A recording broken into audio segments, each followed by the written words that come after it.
Welcome, everyone. Thank you for joining us for today's webinar, The Intentional Job Search Preparing for and Finding Your Next Job. My name is Marina Antunes, President of the Spark CG Society and the Vancouver ACM SIGGRAPH chapter. And I'm very pleased that you're joining us today. It's going to be a really informative, packed hour. So we're going to get through some formalities first, then we'll jump right into the mix of things. I'd like to start by acknowledging that we live, work, play, innovate, and create in the traditional and ancestral unceded territories of the Coastal Salish peoples, including the Squamish, Tsleil-Waututh, and Musqueam First Nations. I'd also like to take a moment to thank our sponsors. We wouldn't be able to put these events together without their support. Our TERABYTE sponsors, Creative BC, our MEGABYTE sponsors, Animal Logic, Capilano University, and Netflix. Our KILOBYTE sponsors, Bardel Entertainment, Industrial Light and Magic, Sony Pictures Imageworks, WildBrain Studios. Our BYTE sponsors, Cinesite, DigiBC, The Little Dev Shop, Vancouver Film School, and Wētā FX. Our partners, ACM SIGGRAPH, SIGGRAPH Asia, and INFilm, and our organizers, the Spark CG Society and the Vancouver ACM SIGGRAPH chapter. And I'm going to pass it over to Dana Ramnarain. Dana is the COO of RUM HR. She's a mother, entrepreneur, and architect of highly innovative teams.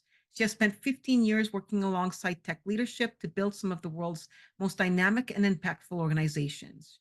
She has worked at large organizations like Disney and EA. She has been instrumental with the early stage growth and stability of tech companies in their seed/Series A strategies.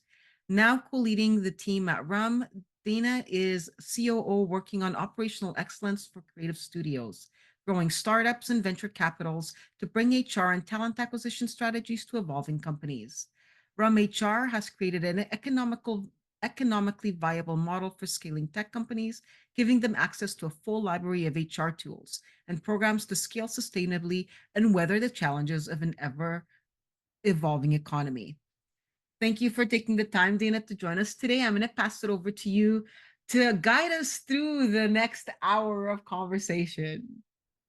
You're welcome. I'm very, very happy to be here. You know, for all of you that are joining in, I'm just grateful to sit with you all for this hour and talk to you a little bit about going through the job search. You know, I really wanted to highlight the word intentional because, you know, it's a word that really allows us to think about the energy and think about the thought and the commitment that we put into the job search. And I'm going to talk about a lot of things in this hour, so I'm going to do my best to keep things at a good pace. I will also, you might hear some thoughts and some ideas and recommendations that will come up on a couple different slides and in different conversations throughout this webinar. And the reason for that is to, number one, really show you all how many things are connected in terms of having an intentional strategy and taking care of yourself through this time. As Marina mentioned, I'm Dana Ramnarain, really excited to spend time with you all. I'm a COO at RUM, and I've been in creative tech for the better part of 17 years. I have worked in-house for the first 12 of those, and the last little bit has been here at RUM HR, where we work with not only creative tech companies, growing organizations across Canada and in Europe and in the United States as well. So we are a consulting company and we're people first. We are heart-led, which means that as a B Corp and CGLCC certified organization, the decisions that we make as a company are made with looking at the overall impact of our community, of the people that we serve, and ensuring that that everything that we do and the clients that we interact with hold themselves to the highest ethical standards for both balancing people, planet, and profits. And it's a tough time, right? It's a tough time out there right now. So I'm going to just share my screen and then we can jump right into it. as I mentioned, this conversation is really about the intentional job search. I am going to talk about vulnerability. I'm going to talk about mental health. I'm going to talk about depression in some ways. And I'm going to also talk about resilience. This is not just going to be a gloomy conversation. This is about rebuilding. This is about resetting. And this is also about ensuring that we keep our cup as full as we can and that we take care of ourselves through this process. So let's get right into it. First of all, I'd love to kind of get a sense of where you all are tuning in from. I see that we've got over 50 people on this conversation. Is there anyone coming in from not BC? If you're not from British Columbia, can you put a number 1 in the Q&A? I just want to see if there's anybody here not from our province. Very curious. Also, this is going to be great for me because I would love to not be speaking just to my computer. So I'm going to use the Q&A to interact with you all and get you to throw in like random memes and emojis and numbers. And this is going to be a great way for us to have a little bit of a conversation together. Cool. So we've got some folks outside of BC. Thank you all for joining. I hope that you all find those from British Columbia and those from outside of the province. I find this conversation helpful for you all. So as I mentioned, I've got my LinkedIn up here. Connect with me. What I would like to do and what I am planning on doing is pooling some of my templates, some of the templates that I've used through my own job search journey in terms of how I organized the studios and companies that I wanted to work for. Templates, things like that. Connect with me on LinkedIn and I'll pull everything into a handy dandy public Dropbox that Marina can post later so that you can all download things and help that along your journey. So what are we going to talk about today? Okay, so next up, our agenda, we're going to talk about a bunch of different things. We're going to talk about meaningful conversations. We're going to talk about upskilling and expansion. What I mean by that is how do we continue to grow? How are we expanding ourselves through this time? We're going to talk about reconnecting with your network, adjacent industries. We're going to talk about commitment to self-care and wellness, beyond LinkedIn networking, and the science of resilience. So I want to close off our conversation about resilience because, again, I want to hold some space for you all, and I want to recognize that job search and this time is not an easy time. We are facing a bit of an unprecedented time for our industry, and there are many folks out there that are in career transition or looking for new work. So you're going to find a balance. I built this presentation so that essentially I could talk to anyone at any stage of their career, and also assuming that this is, there might be folks that have never had to go through this before. So you might find yourself being like, oh, I know all this stuff. It's all good, Dana. Where for others, I really wanted to take this from a platform and from a foundation so that we can truly continue to build together. So as I mentioned, the intentional job search is really about thinking very, very carefully, not looking at your job search as a spray and pray mentality where you're getting your resume and your name out to as many places as humanly possible, but really taking the time and care to reflect and to think a little bit about where you want to be, what you want to do, and like who you want to surround yourself with.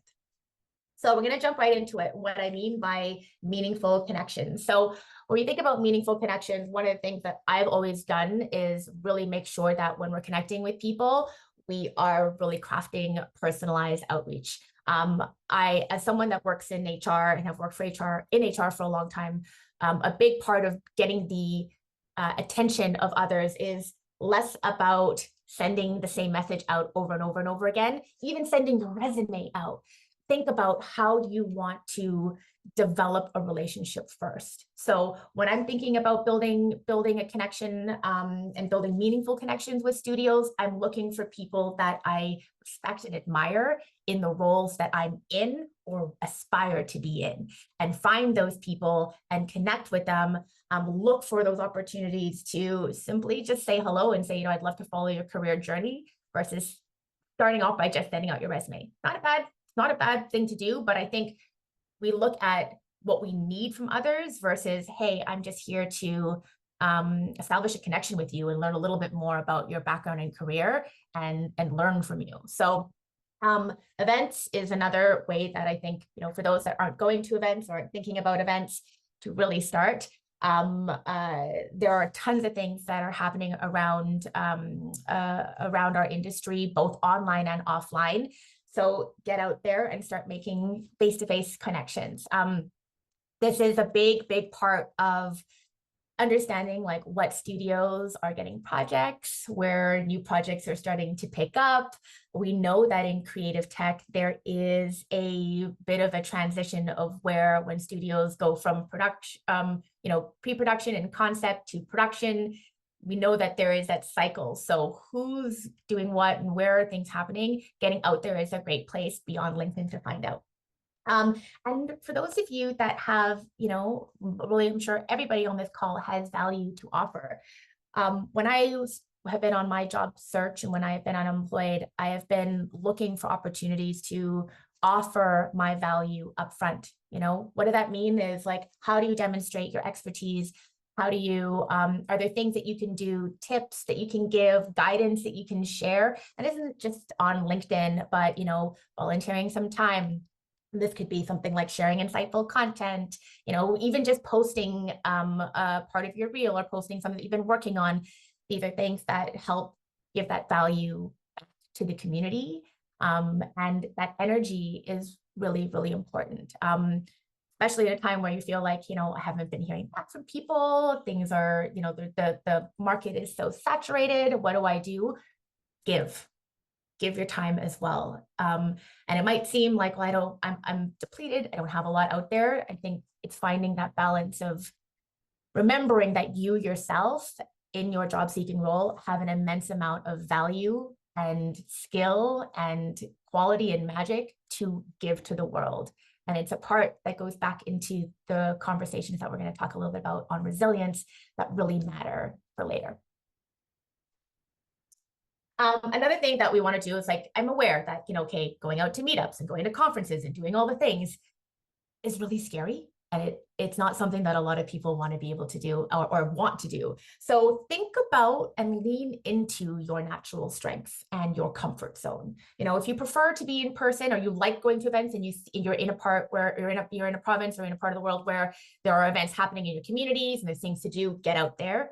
Bring a friend, bring someone with you that can kind of, help schmooze, help network with you, or just stand there with you. That is 2 hours out of their time that I think sometimes takes a little bit of the scariness away from attending industry events because they can be daunting.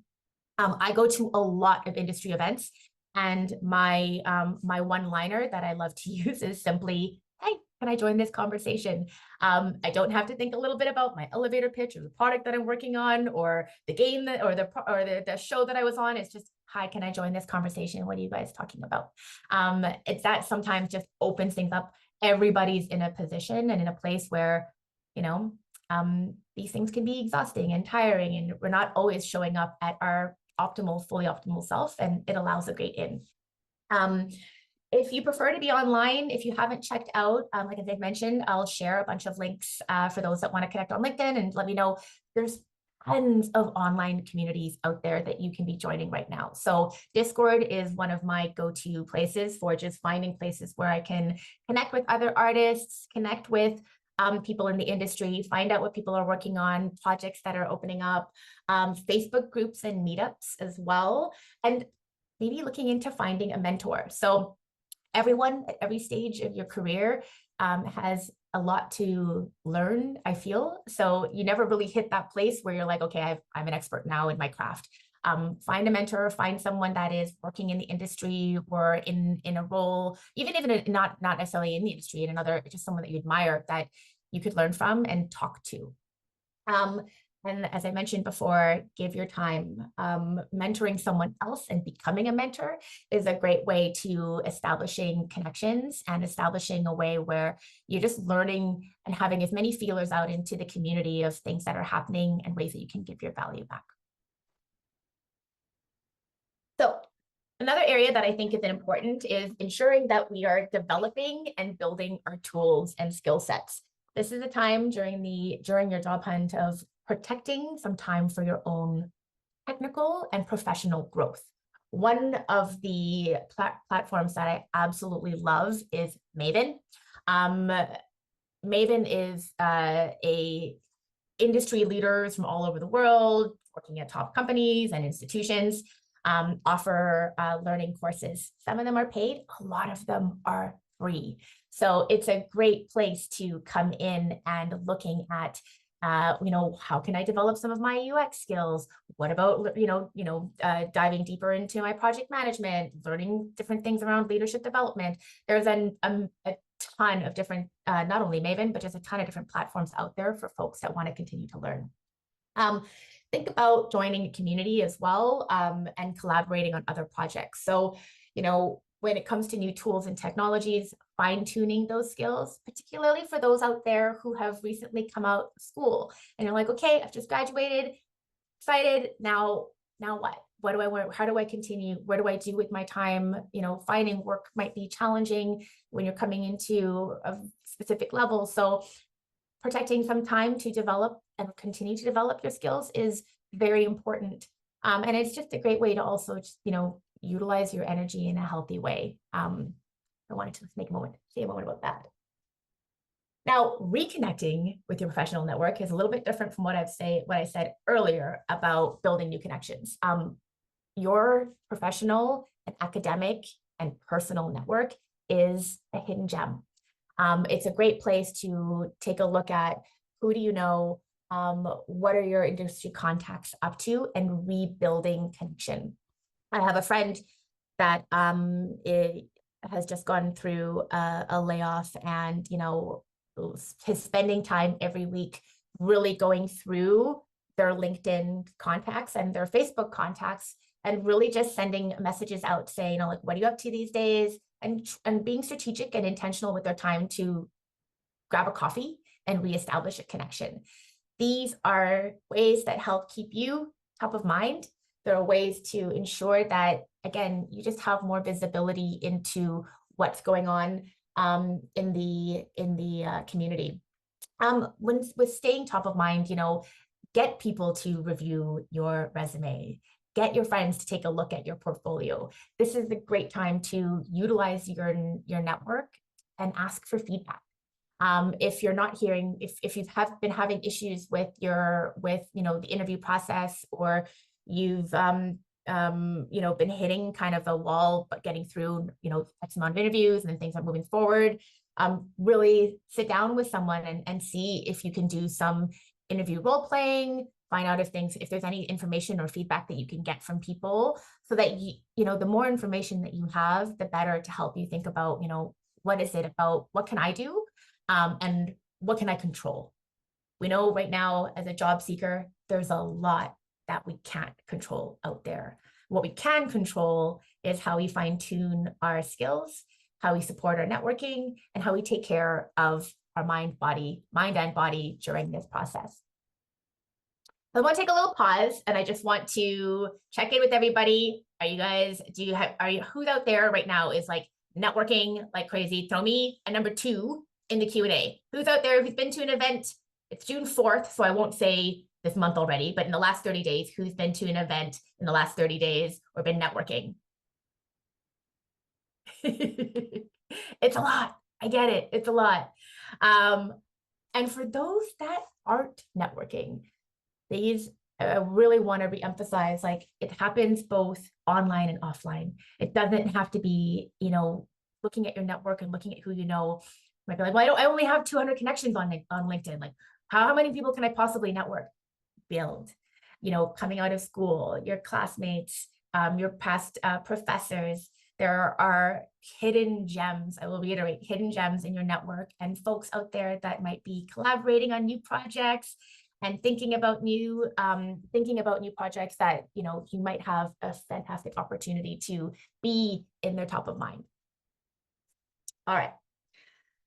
So there's this one that I always kind of tread into adjacent industries carefully, because they're like, okay, Dana's telling me to leave creative tech, like, what's going on here? No, I'm not doing that.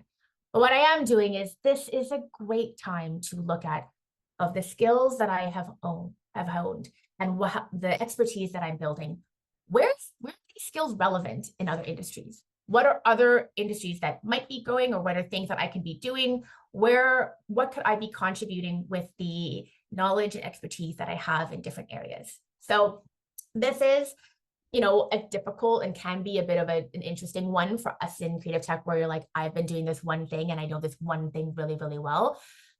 What I would say to that, for anyone out there thinking about new projects or thinking about side projects, is Creative BC and those creative organizations and funded programs within your province or states, depending on, for those out there outside of Canada, look into funding projects. This could be the time where you're like, oh my goodness, I have had this idea and this project in my mind that I want to work on. I don't have the funds and the finances to maybe put it together, but there might be funding opportunities and ways to bring a team together to collaborate on a project, or think about something that you wanted to get off the ground. One of the areas that I also love doing is informational interviews. If you haven't done an informational interview, it's less about who I am and what I bring to the table, and it's more about leaning in with curiosity, understanding what studios are up to, how people got to certain parts and places in their career, really approaching the connection and looking at, okay, what can I learn from this person? How did they get here? And really just having more of a very informal informational conversation that's less about what you need, but more just gathering information from them. All of this and everything that we're talking about here is about pulling the pieces together. Again, when we look at the ups and downs of our industry, for those that have been here and been in creative tech for a long time, we know that what goes down comes up, and that there is constant evolution and constant change. And I will talk about resilience a little bit later in our conversation, but the more that you can arm yourself with of like what's out there, what people are doing, and really just knowledge of how studios are shifting and growing, the more equipped you are as a job seeker, the more understanding you have of like what's impacting the things in our industry that are outside of our control. So this is that time where, for myself, who has been a job seeker before many times, by the way, I find myself gathering information. You might ask, I'm just gonna take a little pause here to tell a personal story, because, when I think about my role in HR and I think about my role as a recruiter, and as I've mentioned to you all, I've been a job seeker, and I've been a job seeker in a challenging way where, the job hunt can also be, it can be one that brings trauma. It can be one that can be challenging. It can be something that, leads to a place where you're really left traumatized from being jobless. I lost my job during my maternity leave many, many years ago, and didn't realize, I'd never been to therapy. I never really thought about self-care. I didn't really know that self-care back then was a phrase. I just knew that I loved my job and I loved my role and I loved the studio that I worked for. And when I lost my job, it shook me in a way that I couldn't understand. Going to therapy and understanding the grieving process around losing your job was a very important part of my healing process. It was an important step in my journey to understand how connected I was, how connected my identity was to my job. So one thing that I'd love to pause and talk about here when we think about self-care is, everyone's self-care practice is different, and everyone's job, what's gotten all of you to this point to be here as a job seeker, your stories and your journeys are all different as well. So taking that time to really connect to yourself and understand what is important, and building some practice around taking a pause. When I talk about mindfulness in the slide, I talk about gratitude, and I'm thinking about gratitude a lot as well. The people in your life, what you have, what's gotten you to this point, who have gotten you to this point and who you lean on are important things to reflect on and to remember that, you know, there are brighter days coming, and that taking care of yourself and putting on your, you know, oxygen mask first, that analogy, is the most important thing before you think about everything else. I am acutely aware that it's difficult out there for a lot of people. I have spoken to folks out there that are hitting different milestones on their job search journey, 1 month, 2 months, 3 months, and in some cases more than that. So all of the things and tools that we talk about in this conversation around being intentional, looking at adjacent industries, reconnecting, events, none of that matters if you're not feeling good inside. And you can hold all of those pieces together, and then, you know, bring the challenges that you're feeling around your self-care and around all of this into other places, into your new job, into a studio that doesn't appreciate you, or leadership that doesn't, or you know, a studio where you're not aligned with their values and leadership. Taking this time to reset, you're very welcome, anonymous attendee, is an important piece. So I think, you know, I just want to make sure that all of you have some time to, and are taking time. And if you're curious about what is my self-care practice, where do I even start, blah, blah, blah, connect with me on LinkedIn. I'll happily send you some things to start to kind of, some probing questions to start to open up that exploration. So beyond LinkedIn, I'm going to segue a little bit and talk a little bit about, if you mentioned, you know, okay, I'm on my networking, I'm looking at events. Where do I go beyond this? So one thing that I have absolutely loved is the ridiculous amount of Slack and Discord communities out there for our industry. For those of you out there, there is a lot of support out there for not only job seekers and just, you know, industry agnostic, but folks within our creative tech industries as well. I will pull a small list together and share them with you, but if you aren't on them, definitely take a look at Slack and Discord for just connecting and staying just connected to people and building new, getting into community.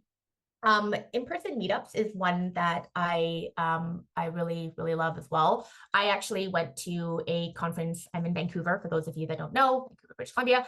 I went to a tech conference last month. As Marina mentioned, I'm a COO and have been, you know, been in the industry for a long time, but at RUM, we're also in very lean times. And I looked at, you know, the cost of going to this conference and said, wow, that's a lot of money. I don't think that I can afford to go to this conference. So I volunteered. And you know what? It's great because you can volunteer and get a full pass to a conference or to an event, and you don't have to pay anything. And all you have to do is show up, give a few hours of your time, and you have access to series, speakings, and all of the different networking and knowledge to absorb without having to pay the super crazy conference fee. And you know, it was one of those moments where I ran into a lot of people that I worked with, and they were like, oh, Dana, you're at the registration desk, like passing out badges. And I'm like, yes, I am. But I also didn't have to pay for my conference badge. So I'll see you guys inside in a couple hours. And they were like, oh, I didn't know you could do that. And I'm like, of course you can. So I say it all to you. Don't let your finances hold you back from being able to attend the events that you really want to be at. There's always a way to get in. There's always a way to be there. So there's some sneaky ways. Yeah. And then, you know, when I talk about volunteering and mentorship beyond the conferences, there are a number of really, really great accelerator programs out there. So if you're thinking about, okay, I can only do so many interviews and can only send my resume out to so many places, like how else can I volunteer my time? Take a look at accelerator programs and even different academic bodies where you can come in as a part-time instructor or even just volunteer to do a talk.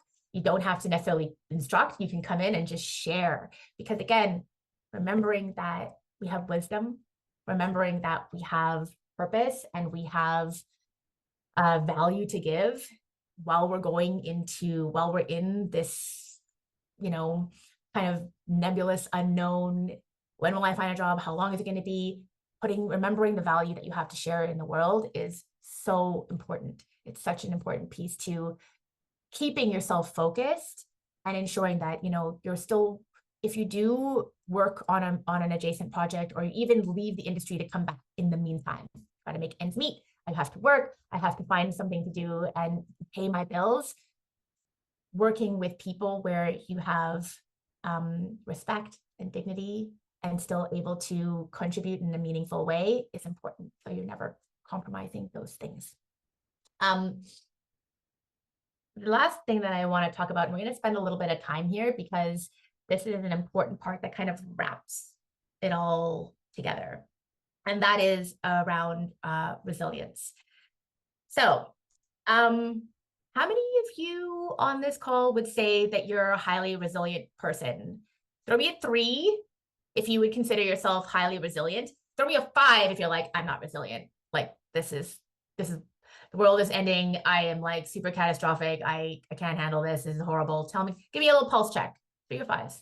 3s are highly resilient. 5, I can't handle this.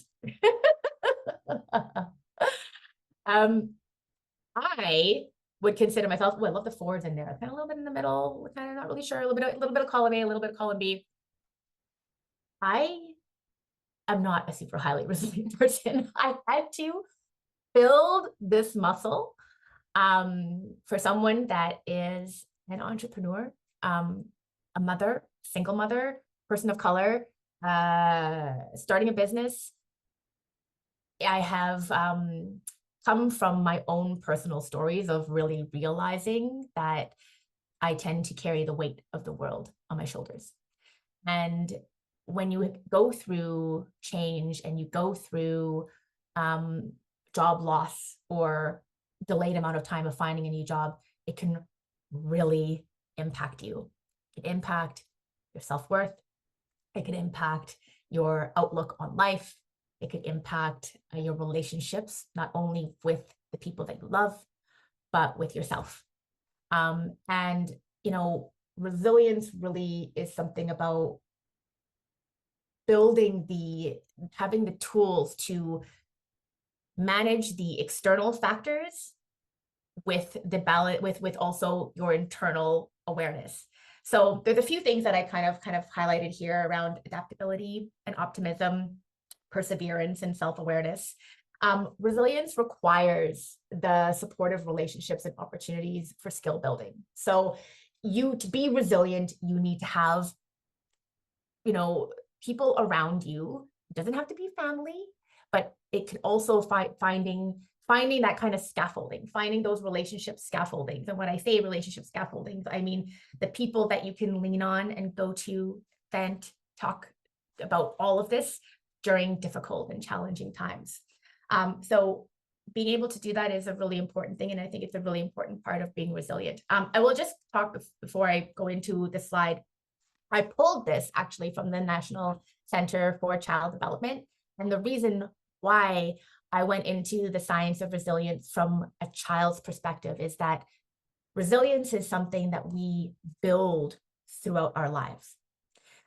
It's easiest to build resilience when you're young, and it's harder to do it as we get older. And as we get older, we have to deal with life changes, transformations, all of these things. And it's never, ever, ever, ever too late. But it does allow us to really take stock, and going through the job search and going through job loss is I think it's a very special time to think about how you manage your stress and how you manage resilience. So when we think about the results from dynamic interactions and how, not getting rejection from not having an interview, stress matters. What we put here and what goes out into the world really matters, counts. For those of you that haven't thought a little bit about kind of the mind energy connection. I'm not going to get too far down that path on this conversation, but I do want you all to think a little bit about how you manage your stress, how you manage your adaptability, and how you've adapted from being in a fulfilling job role to being on the job search.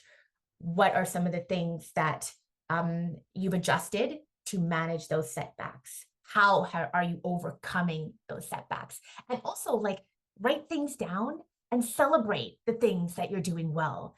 It's easy to go into that gloomy space of like, I'm not hearing back from people. There's no studios that are hiring right now. What am I going to do? But taking that stock into a little bit of inventory of what you've been doing well and how you've been persevering and moving through these challenges allows you to celebrate yourself. It allows you to remember that you are being very intentional with where you want to work and the amazing value that you bring into this world. A positive mindset isn't something that just comes out of clear blue sky. And I'm very careful about, like, I don't want to go into this in a sense of like, just be positive and everything will be okay. I'm sitting in this with you all, and I recognize that being a job seeker right now is not easy, and it is scary. It's scary out there. My positive mindset is also remembering the value that you have. And I've talked a little bit about your value. I've talked a little bit about mentorship. I've talked about sharing content and commenting on things and just putting your opinions out there into the world. Sometimes it can be scary, but remember that you have value to give, and that the expertise, both from a technical standpoint, from your knowledge as a leader, as a colleague, as a friend, etc., adds value into the studios that you've worked for and the studios that you've worked with.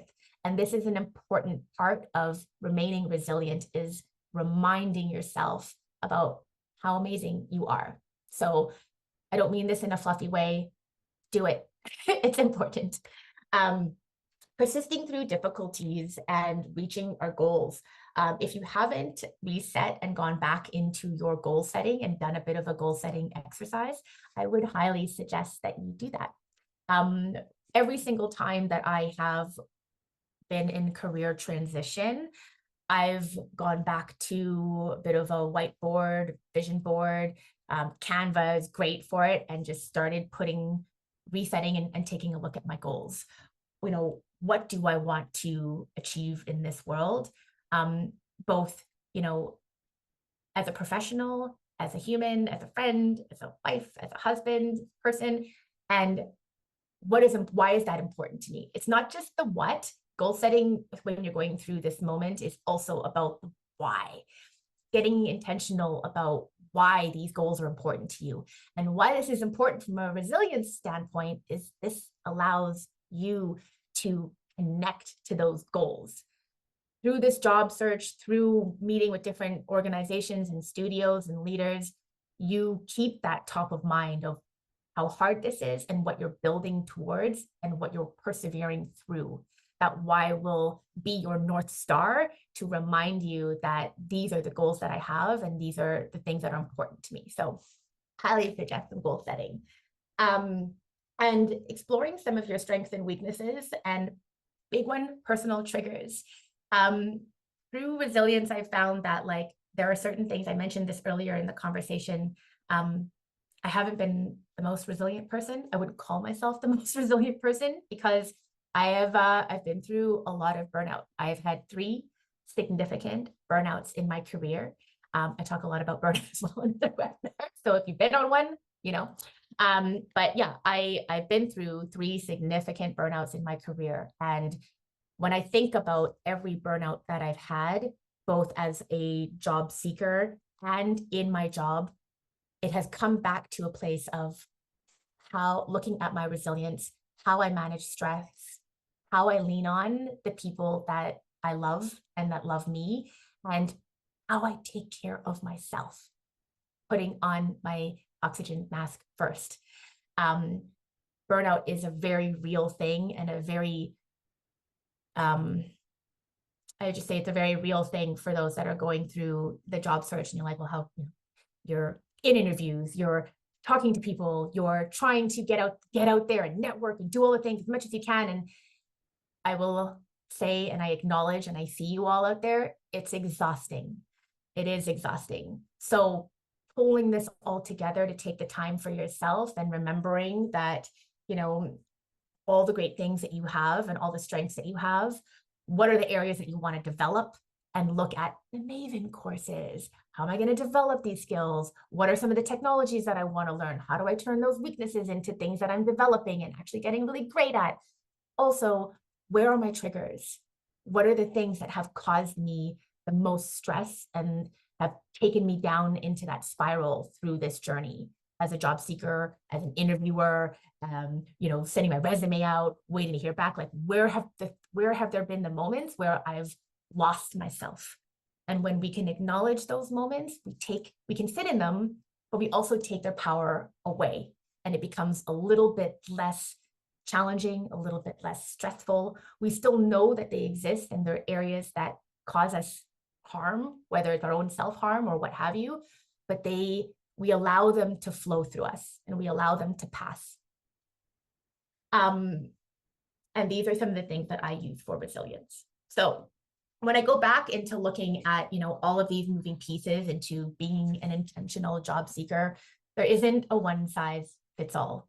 This is intentional because it matters to you. It's important for you to think about what are the studios and organizations that you love?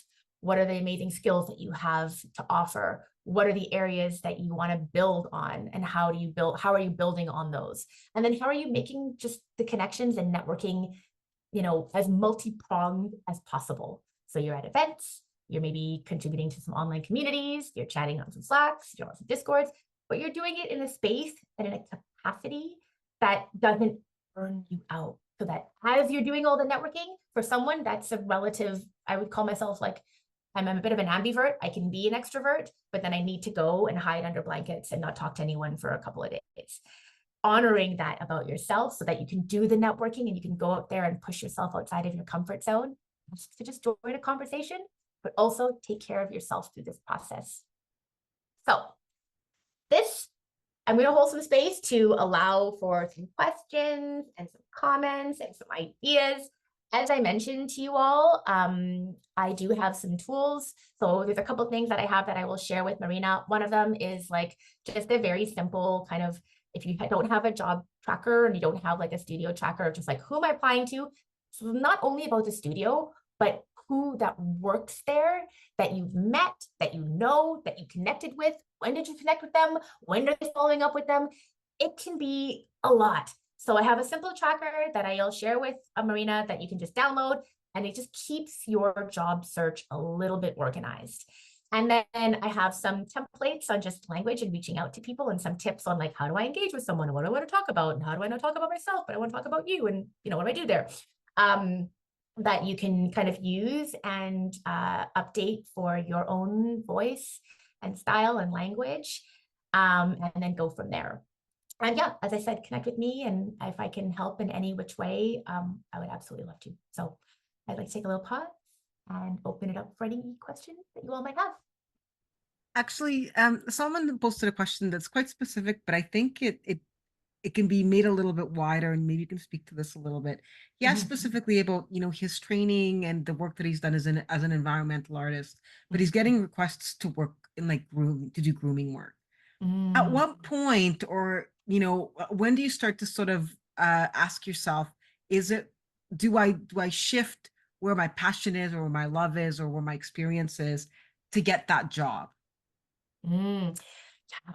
It's specific for everyone. So to that point, I think, you know, maintaining for someone like, you know, where as an environment artist, if you're really getting asked to contribute or build or work in a different setting, I would look at, you know, how do you find a bit of balance in that?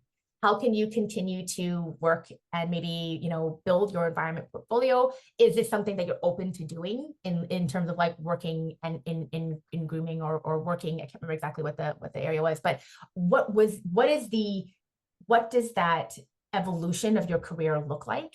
And can you find passion there too?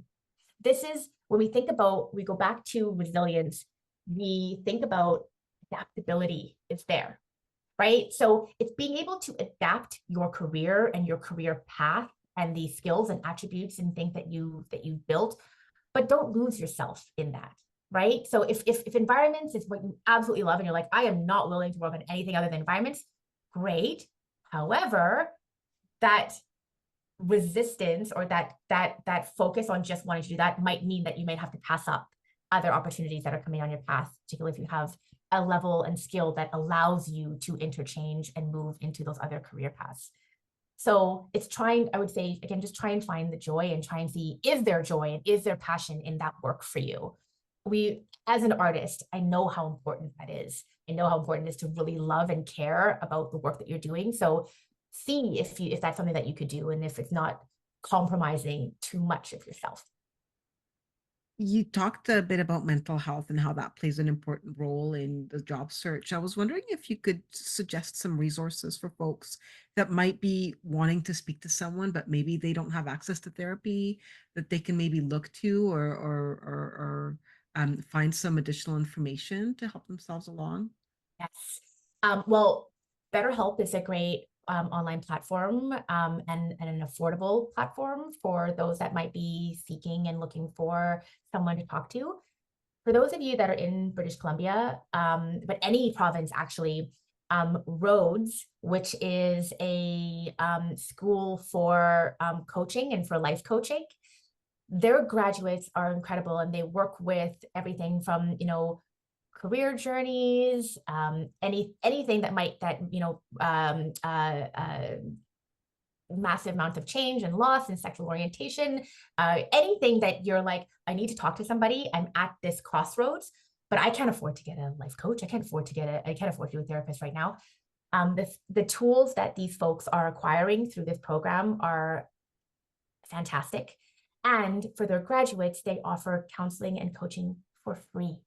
So you can actually connect in through an organization like Rhodes College and see where there might be opportunities to get to, because coaches and counseling often will have to acquire a certain number of hours to be able to get certain levels of accreditation. So as I mentioned about my volunteering at a conference, if I can get it for free and if I can speak with someone that is knowledgeable and who I can also connect with, there are lots of platforms out there.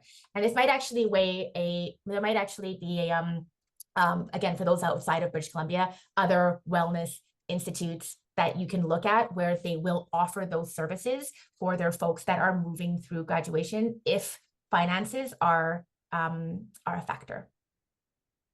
And Alex, I just want to say, I want to make a note to you. You mentioned there's a spot where I can market my skills.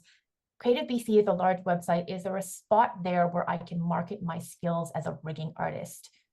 My understanding is that most of the work that goes through there is non-CG physical media. Good question, Alex. I'm not sure if Creative BC specifically has a spot for talent there. There are other creative websites, when we think about like Cans and Dribble and portfolio websites where you can highlight specific skill sets, but I don't think Creative BC specifically has a marketplace for a talent marketplace. Yeah, so I can add to that actually. So places like Creative BC and the BC Arts Council, which I posted links to in the chat, those are great opportunities. If you have, like Dana said, if you have a project that you want to work on as you're job searching as a way to, keep up your skills, or if you have the story that you want to tell, Creative BC and groups like grant programs like the BC Arts Council have great a variety of different pathways for you to get some government funding to help fund that project, so you don't have to pay for it completely out of pocket. Some of them are a little bit more complicated than other, but if you have any questions about any of those programs, all of the organizations are super responsive and very approachable. So you can just reach out to them through the contact us on their website, and somebody will get back to you and answer all of the questions that you have about whatever program that you have. And even if you don't know what program you want to apply to, if you have an idea for a project, you can speak to somebody there and they'll be able to give you some insight as to whether that project could get some funding from those bodies. Thank you, Marina. No worries. We have a couple of others here. When applying to studios, sometimes they have me option to write a cover letter. Can you actually, this is something that comes up a lot. Can you talk a little bit about cover letters and how Yes. important they are? Or are they important? I don't know. Well, I would say don't quote me on this, but I know that this is recording films. I am not a huge fan of cover letters. I don't find them overly, I don't know. I think that there's a lot of ways to personalize an application that over a cover letter. I find them a little bit archaic and overly traditional. That being said, the question here is if an organization is specifically asking for a cover letter, there are certain roles in an organization where they're going to ask for it. And it's not just because, again, they want to understand your style of writing. They want to understand how do you structure your cover letter. So it's less about just providing it, but there's usually a reason behind why they've asked for it. So it usually has something to do with the role, like the level of the role itself. But the question here was like, do you reach out to, would doing research about the studio's recruiter or recruiters and connecting with them specifically help out with this feeling of not reaching out? So I think that like always, when I'm applying to a role, connecting with the recruiter can definitely sometimes be helpful. The challenge there is that their recruiters are getting connected with so many folks that are interested in the role. So that's not always the way to add to a cover letter. What I like to do when I'm being asked to submit a cover letter is the research part. I go in there specifically looking at what the role has asked of me in terms of my responsibilities. And then I look at the job description and I look at the studio itself. So like, how do I connect my experience in terms of how my experience will directly impact the responsibilities of the role and touch on the projects and the accomplishments of the studio itself. So I connect those three dots in every cover letter that I've been asked. It's never a one size fits all. If you have to write a cover letter for a studio, it must, underline must, be unique to that company that you are applying to. Often we receive cover letters that are addressed to the wrong studio or to the wrong person, to the wrong information that's incorrect. So make sure that when you personalize a cover letter, you're not sending the wrong one to the wrong studio. Actually, Kat graciously, thank you so much for the link. Provided a link to a knowledge hub where it has a list of all the animation studios as an example. So that's both in the Q&A and I've also put it in the chat. And Rudra has asked that we include the chat links because I have been putting information there throughout the webinar. Yes, we will include those with the materials that Dana is going to provide as well. We'll send an email after the fact with links to all of the materials that we've talked about. So thank you, everybody. This has been great so far. I mean, remote work, and it's expensive to live in town, but it's really expensive to live anywhere. Any tips for remote work? So, I mean, from a sales perspective, I'm on a lot of the, like, it's filtering through, looking at, I have RSS feeds for, of course, Indeed will show is an aggregate for all of the different places where jobs are posted. There are Facebook groups as well. So there's like Vancouver jobs groups. There are also local business groups. So if you aren't on them, there are like entrepreneurial and business groups for specific. I'll use Vancouver as an example, but if you're in Vancouver, so check out those local business groups on Facebook because they often will also post, hey, I'm looking for extra help. Hey, we're growing, we're building jobs. So you're connecting in with the entrepreneur and the business community locally here as well. Again, when it comes to job hunts, I have always looked for as many prongs, as many irons in the fire as possible, while not losing my mental health and spiraling in the process, balancing them both. It is a careful, delicate dance. Be gentle with yourself, take time for yourself. The great thing about, for those that live in BC, I go into the woods often and throw rocks into a ravine and scream where no one can hear me, because sometimes you just have to do that. And that makes you come back into the world and you can face your challenges, and it's a new day. So I hope I get to connect with all of you as well online, and I'm happy to support in any way that I can. One final question, since it just Yeah. came over, almost that time, but No worries. as a recent graduate, for your first job, is there a key tip on landing your very first position in an industry when you don't really have any experience? So this is where the networking piece is gold. What I like to do is when I have my little spreadsheet of like, who are the studios in the province where do I want to work? Who do I know there? Who are the producers? Who are the VFX producers? Get in touch with folks. Have an informational conversation. Ask them to have a coffee. Now, you can't have 40 coffees with 40 different producers in different studios in BC. I get that. But at least you can start to establish some meaningful connections. Look for, is there a VES pub night coming up? Go to them. Go and get out there and connect with people and build a name to the face. As a new grad, it can feel really daunting and you're like, I don't know how to do all of this. But starting out there, starting somewhere, and just building community around you. You know, put faces to names here, so that you're able to also commenting on their LinkedIn post. Yeah, I saw you at the VFS night, and like commenting on the studio post that they have. You're connecting them to you multiple times over and over and over again. And that has always been, we all at some point in our career had it to start from no experience. And it's been a great way to help me as someone in HR build a network and a community around me of people that I genuinely love to spend time with, and not just on LinkedIn as a commenter, but someone that I respect and admire in their profession. So I hope that helps.